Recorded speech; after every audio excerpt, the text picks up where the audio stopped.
Sing cukup rancak dengan ngeli. Ngeli wong. Wong, semoga. Ayo dia dikei iki kanggo kadangmu. Iya, Mas. Nggih, Pak Dalang. Etok-etok liburan.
Iki Pak Kaji Simbuh kok ora ketok iki. Sore-sore mono iki terus ngilang iki. Apa ngantuk Pak Kaji Simbuh?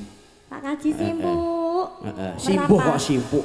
Pak Kaji Simbuh nganggo. Pak Kaji Simbuh. Mas Ankip. Mas Bos Sayap. Ayam. Mas Bos Ayam. Bos Sayap. Bos tadi lho, Mas. Bos Ayam. Mas Akip, Mas Mustaqim, Mas Akip, Mas Mustaqim, Supri, Mas Supri yang mana? Oh, iko ning kono mburi kae. Mas Supri, halo. Request lagu apa? Oh, mangke jare Mas. Nyanyi dalam hati. Jadi ora usah muni. Ning jero hati wae. Lanjut. Semoga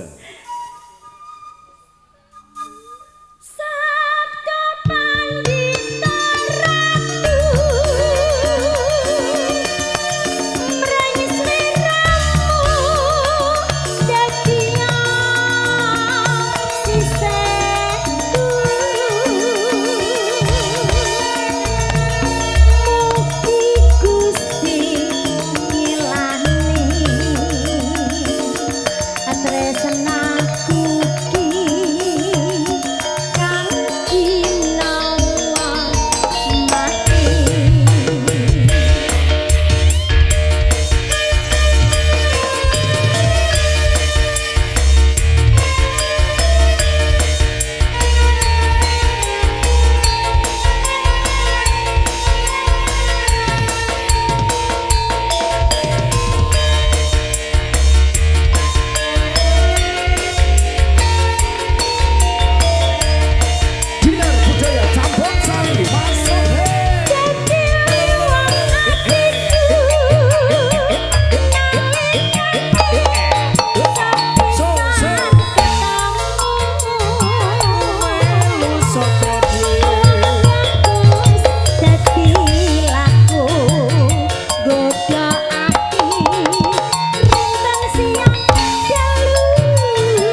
Bertambah lagi, matur suwun. Jan piyayi-piyayi kene iki ketoke yo kalem tapi yo dermawan. Pengen nyawer ya Mas asline tapi yo isen apa ngenteni apa.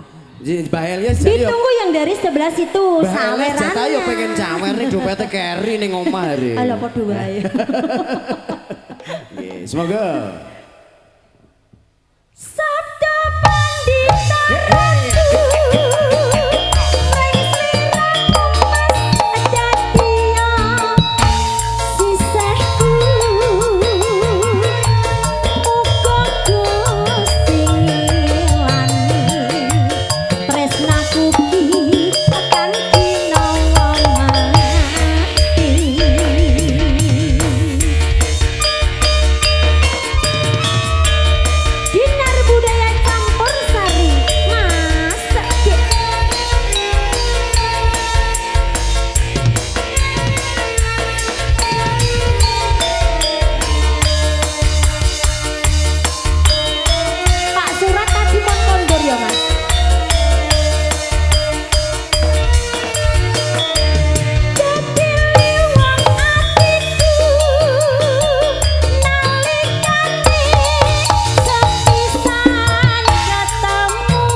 mboten milih pahit, tetep tak lakoni.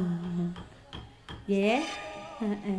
Mas, keng mriku ampun ngawi-awi ape maringi saweran apa pripun sih? Ya arep nyari saweran. Mboten saged turun nampak. Nggih. Jenengan mriki mawon Pak mboten apa-apa. Ketok dompete wis ana sing jupuk iki. Mbak lihat. Monggo. Oke, Cak Duro. Oke. Kota amalnya sudah. Sore wis standby iki Cak Duro. Matur suwun nggih Pak Cak Duro. Cak Duro di mana Cak Duro? Ah, ning mburi. Iku kadangan gong iku. Oh, janjeni lho. Kok gek malah turu nang jero gong. Kamot ya, Mas? Ya, yo kamot. Oh, Wisnu loro ya kamot kok. Ayo Sabda Pandita Ratu. Sabda Pandita